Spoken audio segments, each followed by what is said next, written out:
ഷാഫി പറമ്പിലാണ് CPM-ന്റെ അടുത്ത ലക്ഷ്യം.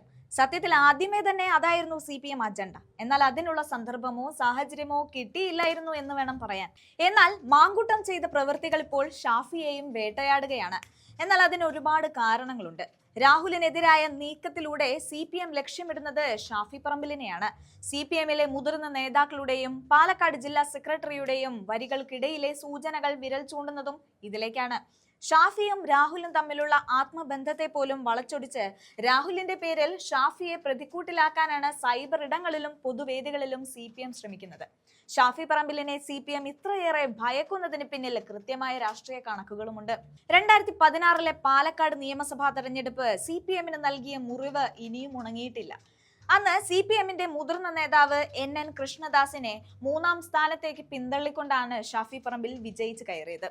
CPM-ന്റെ കോട്ടയിൽ അവർ 3-ാം സ്ഥാനത്തായത് രാഷ്ട്രീയമായി വലിയ ക്ഷീണമായിരുന്നു. പിന്നീടുള്ള തെരഞ്ഞെടുപ്പുകളിലെല്ലാം അവർ 3-ാം സ്ഥാനത്തിന് മുകളിൽ പോയിട്ടില്ല. ഷാഫിയോടുള്ള പക അവിടെ അവസാനിച്ചില്ല. പിന്നീട് 2024-ൽ വടകര ലോക്സഭാ മണ്ഡലത്തിൽ KK ശൈലജ എന്ന വമ്പൻ സ്ഥാനാർത്ഥിയെ ഇറക്കി വിജയം ഉറപ്പിച്ചു നിന്ന് CPM-നെ പാലക്കാട്ട് നിന്നെത്തിയ ഷാഫി പറമ്പിൽ അട്ടിമറിച്ചു. വടകരയിലെ ആ വിജയം CPM-നെ സംബന്ധിച്ചിടത്തോളം അപ്രതീക്ഷിത പ്രഹരമായിരുന്നു. കേരളത്തിൽ എവിടെയും മത്സരിച്ച് ജയിക്കാൻ കെൽപ്പുള്ള നേതാവായി ഷാഫി വളരുന്നത് ഭാവിക്ക് ഭീഷണിയാണെന്ന് CPM തിരിച്ചറിയുന്നു.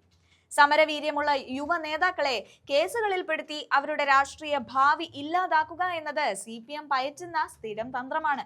ക്രിമിനൽ കേസുകളിലോ പീഡന കേസുകളിലോ പ്രതികളാക്കി ചിത്രീകരിച്ച് പൊതുസമൂഹത്തിന് മുന്നിൽ അവഹേളിക്കുക, അതുവഴി അവരുടെ രാഷ്ട്രീയ വളർച്ച തടയുക എന്നതാണ് രീതി.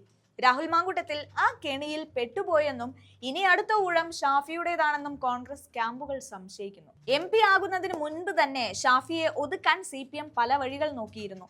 എന്നാൽ ജനകീയത എന്ന കവചം കൊണ്ട് ഷാഫി അതിനെ അതിജീവിച്ചു. ഇപ്പോൾ രാഹുലിനെതിരായ നീക്കങ്ങളെ ഷാഫിയിലേക്ക് കൂടി വ്യാപിപ്പിക്കാനാണ് ശ്രമം.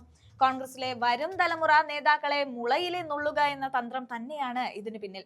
ഈ തെരഞ്ഞെടുപ്പ് കാലത്ത് രാഹുൽ മാങ്കൂട്ടത്തിനെതിരെ ഉണ്ടായ നടപടികൾ ഒരു വ്യക്തിക്കെതിരായ നീക്കമല്ല, മറിച്ച് കോൺഗ്രസിന്റെ യുവനിരയെ തളർത്താനുള്ള CPM-ന്റെ വിശാലമായ പദ്ധതിയുടെ ഭാഗമാണ്.